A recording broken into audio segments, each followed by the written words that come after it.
اور جس کے دل میں یہ محبت نہ ہو وہ ظرف ابھی اس لائق نہیں ہوا کہ اللہ کے نورانی پیغام کو درک کر سکے. بھائی کیوں؟ آخر اس لیے کہ دل اس کا بھی اتنا پاکیزہ نہیں ہوا ہے، کیونکہ اس کے اندر حب اہل بیت نہیں آئی ہے. تو محبت اہل بیت جب تک نہیں آ جائے گی اس کا دل اتنا پاک نہیں ہوگا کہ اللہ کا رحمت والا پیغام اس کے دل میں آ سکے.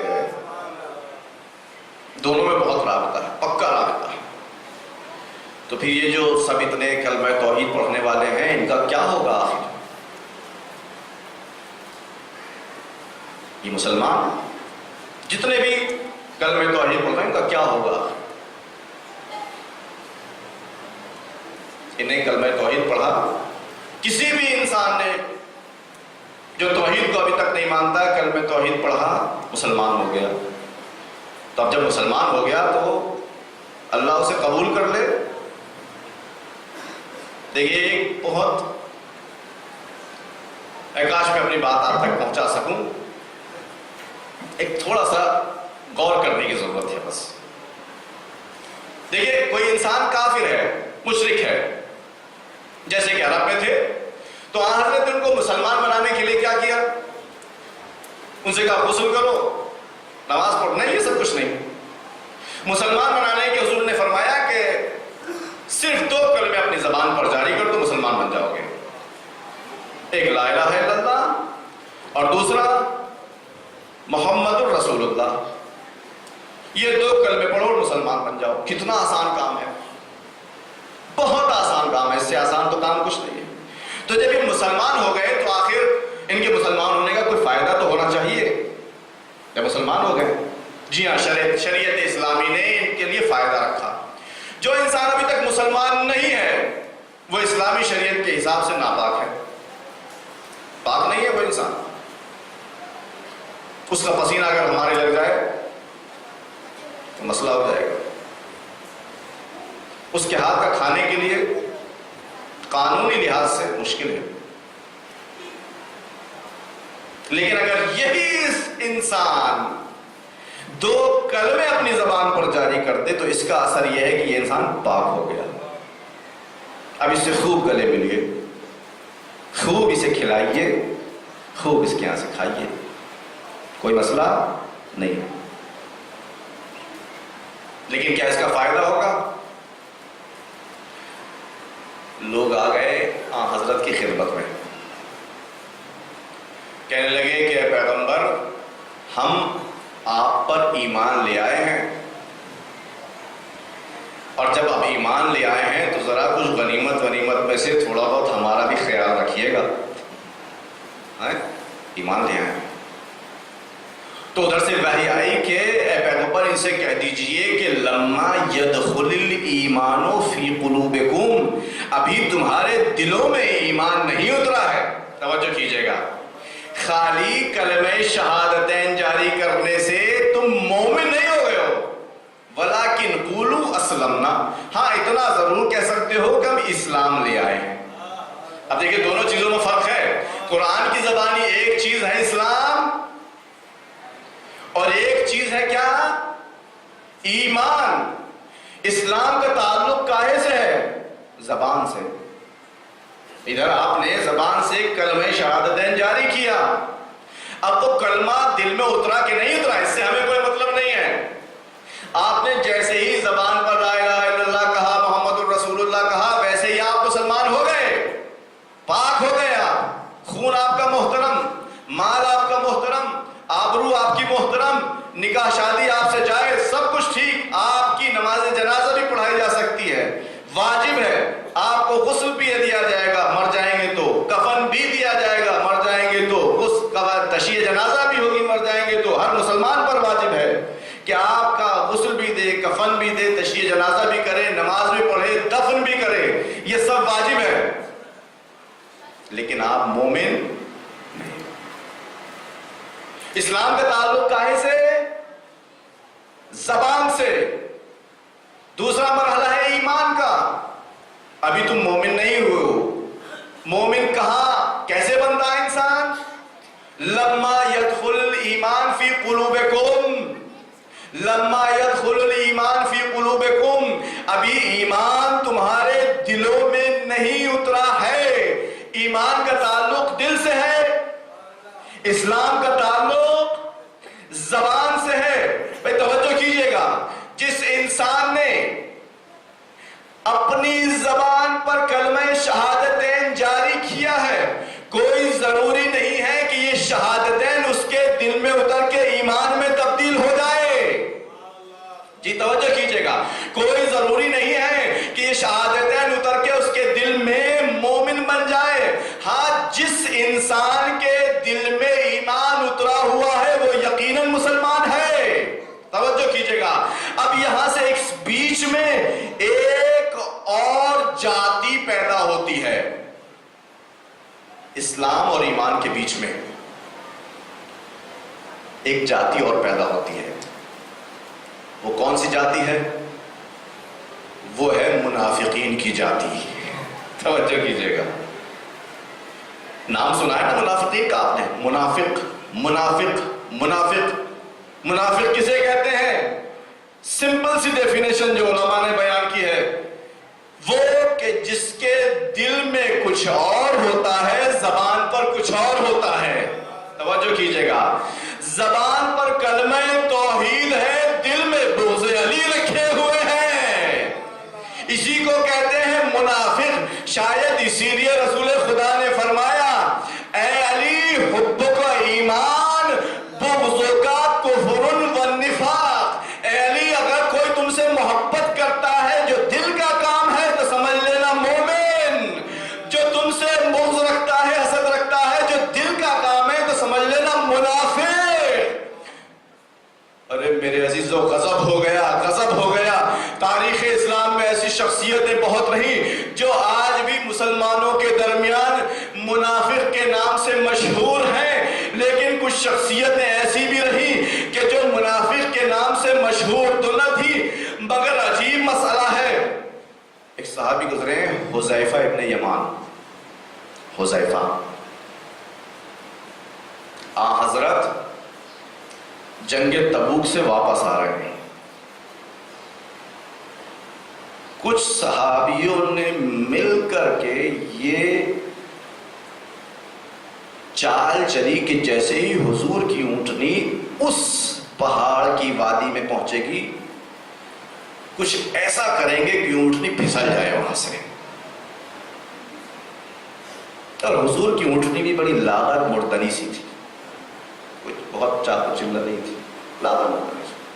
کچھ ایسا کریں گے کہ حضور کی اونٹنی وہاں سے پھسل جائے اور کہہ دیا جائے گا بعد میں کہ اونٹنی ایکسیڈنٹ تھا، جو کام آج بھی ہوتا ہے، عالمی سیاست میں بہت ہوتا ہے، ایکسیڈنٹ ہو گیا، حضور اس دنیا سے چلے گئے۔ اور ظاہر ہے کہ یہ چال کون چل سکتا ہے؟ کوئی مومن تو یہ کام نہیں کر سکتا۔ توجہ کیجئے گا، کوئی مومن تو یہ کام نہیں کر سکتا، جس کے دل میں ایمان اتر گیا ہو وہ تو یہ کام نہیں کر سکتا۔ اور نہ ہی تاریخ نے یہ بتایا کہ کوئی دشمن ادھر سے آیا تھا، اس نے یہ کام کیا کہ حضور کی موت کے لیے انتظام کرنے چلا۔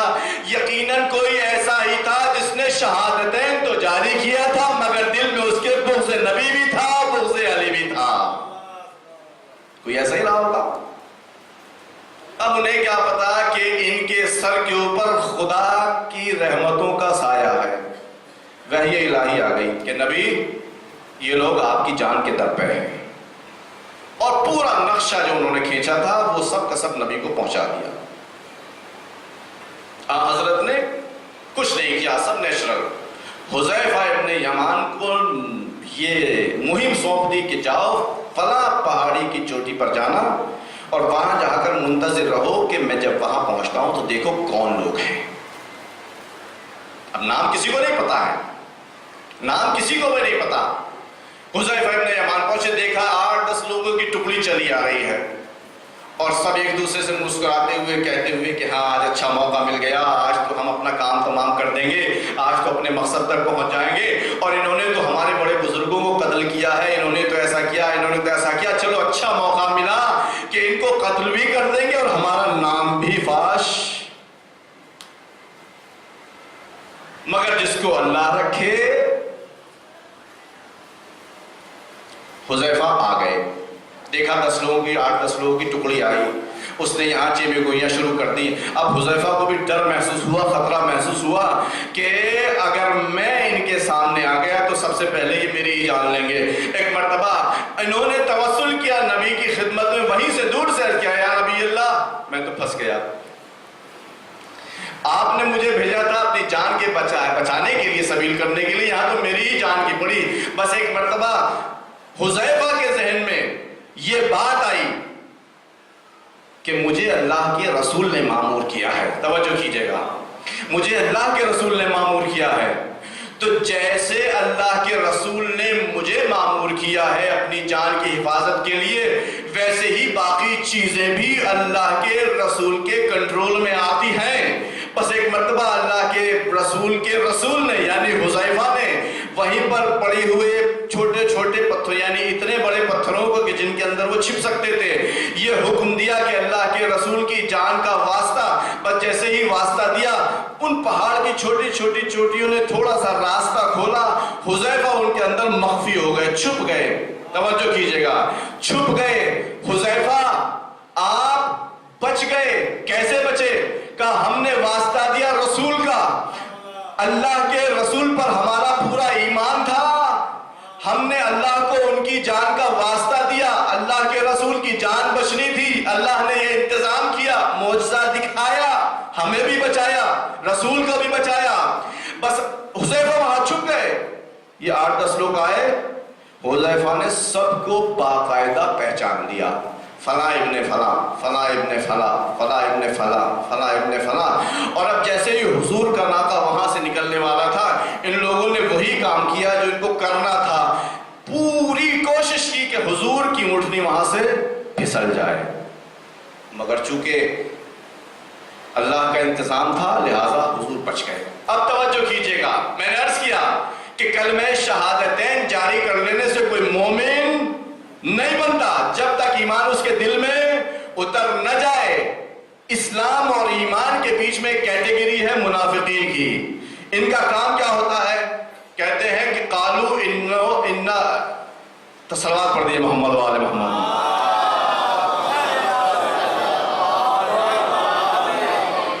نشہد انک لرسول اللہ، یہ منافقین یہ کہتے ہیں اے پیغمبر، جب آپ کے پاس آتے ہیں تو کہتے ہیں کہ اے پیغمبر ہم گواہی دیتے ہیں کہ آپ رسول خدا ہیں۔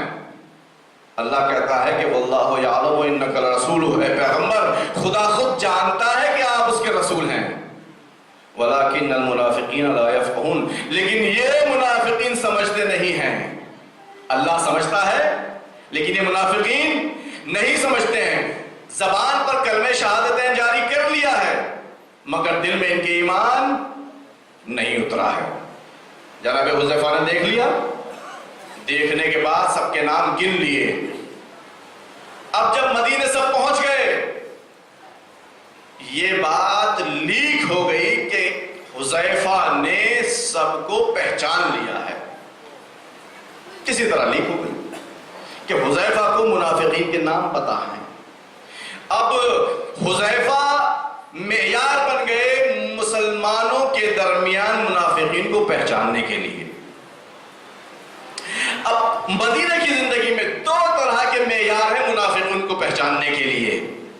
ایک معیار جو نبی نے زبانی بتایا، یا علی حبک ایمان و بغضک کفر و نفاق، اے علی آپ کی محبت ایمان بھی ہے اور آپ کا بغض و حسد کفر بھی ہے اور نفاق بھی ہے۔ ایک علامت یہ، دوسری علامت دیکھتے تھے کہ کوئی انسان مر گیا تو حذیفہ اس کی نماز جنازہ میں حاضر ہوتے ہیں کہ نہیں ہوتے؟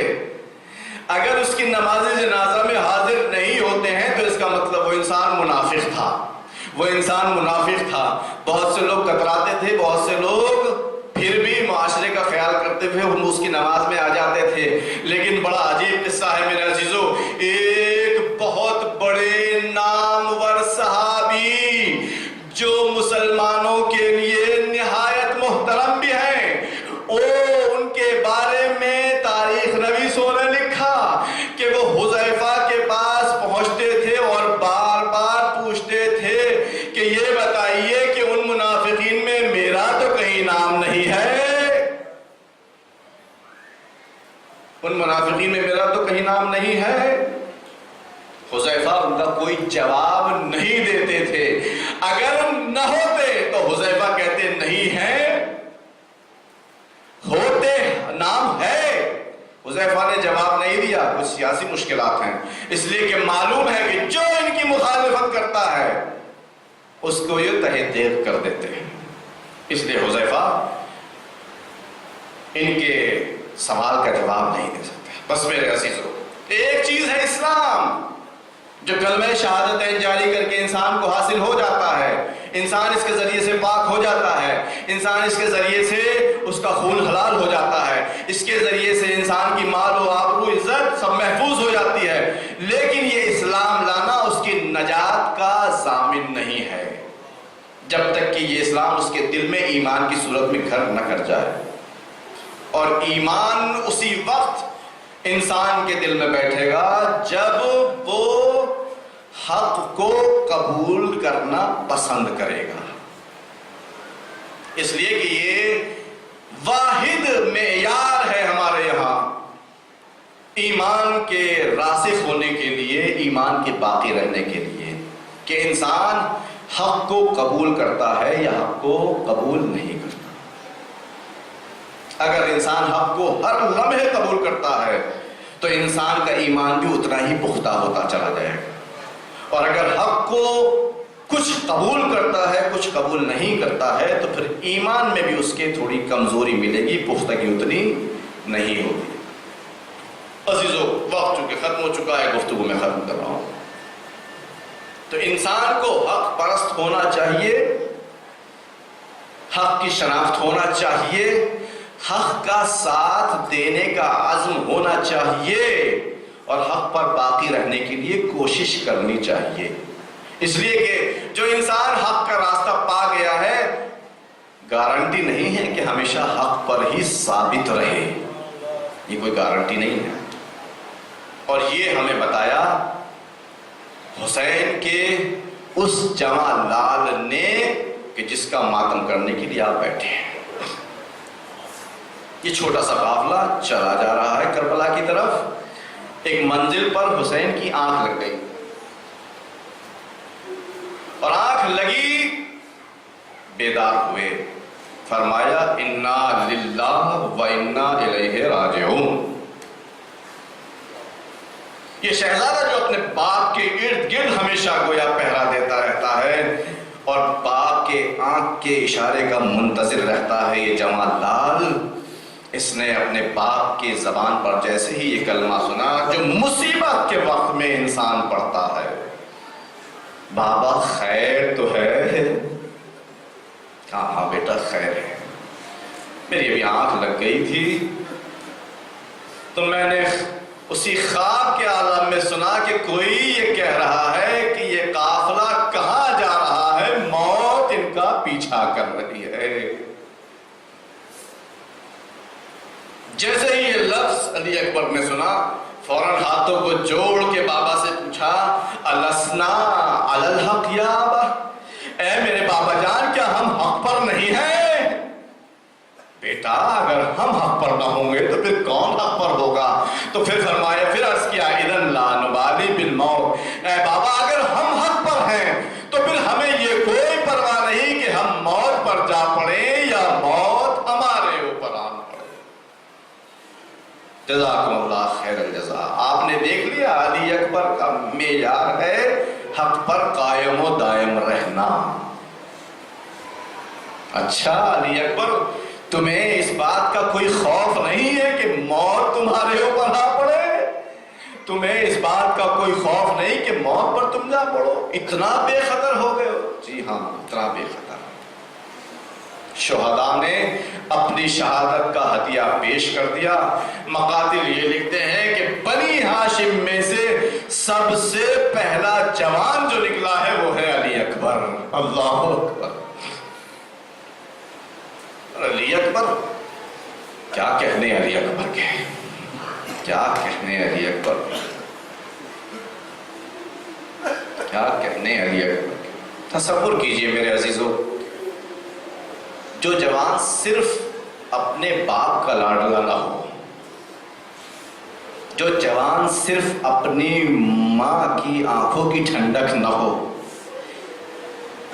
وہ جوان جو اپنی پھپھیوں کے لیے بھی چہیتا ہو، وہ جوان جو پورے بنی ہاشم کی لاج ہو، ایسا جوان جو ہر اعتبار سے رسول خدا کی شبیہ ہو، وہ جب مرنے کے لیے آمادی کا اظہار کرے تو بھلا کس کے اوپر موت کی غشی طاری نہ ہو جائے۔ اللہ اکبر۔ بس موت کی آمادگی کا اظہار جیسے ہی حسین کے سامنے علی اکبر نے کیا ہے تو مقاتل نے یہ لکھا کہ حسین نے فوراً اجازت دے دی، مگر اتنا ضرور کہہ دیا کہ جاؤ بیویوں سے بھی اجازت لے لو۔ بیویوں کو بڑی ڈھارس تھی علی اکبر کے اوپر، بیویوں سے بھی اجازت لے لو۔ علی اکبر تمام اسلحوں کو اپنے اوپر لاد کر تیار ہو کر زرہ پوش ہو کر خیام کے اندر گئے بیویوں کے پاس۔ وہاں سکینہ جیسی بہن بھی ہے، وہاں زینب ام کلثوم جیسی پھوپھی بھی ہے، ماں ام لیلہ بھی ہیں، دوسری خواتین بھی ہیں۔ تمام لوگوں کے سامنے جا کر کے علی اکبر نے یہ اعلان کر دیا ہے، پھوپھی اماں میں لڑنے کے لیے جا رہا ہوں، اے مادے گرامی میں شہید ہونے کے لیے جا رہا ہوں۔ اب جو بیویاں ابھی تک علی اکبر جیسے جوان کو دیکھ دیکھ کر اپنے اندر ڈھارس محسوس کرتی تھیں، شاید ان کے پیروں کے اندر سستی طاری ہو گئی ہو۔ ارے جس جوان کے اوپر ہمارا پورا بھروسہ تھا اب وہی ہمیں چھوڑ کر جا رہا ہے۔ مقاتل یہی کہتے ہیں کہ جیسے ہی علی اکبر خیمے سے باہر نکلتے ہیں تو کبھی پردہ اٹھتا ہے، کبھی پردہ پھر گر جاتا ہے۔ دیکھنے والے یہ کہتے ہیں کہ بیویوں کے خیام کے اندر سے ایسا شور گلا رہا ہے کہ جیسے کسی جوان کی میت نکل رہی ہو، کسی جوان کا لاشا کسی گھر سے نکل رہا ہو۔ بیویوں رو مت، ابھی تو علی اکبر زندہ ہے۔ کہا روئے کیسے نہیں، یہ جیتے جی جو ہمیں مارے جا رہا ہے، مرنے کے لیے جا رہا ہے۔ آ گئے بابا کی خدمت، بابا بیویوں میں اجازت دے دی، جاؤ بیٹا خدا حافظ۔ اور یہ کہہ کر علی اکبر نے اپنے گھوڑے کو ایڑ لگا کر چلنا چاہا۔ ابھی چند ہی قدم چلے تھے کہ ان کو آہٹ محسوس ہوئی جیسے کوئی پیچھے پیچھے آ رہا ہو۔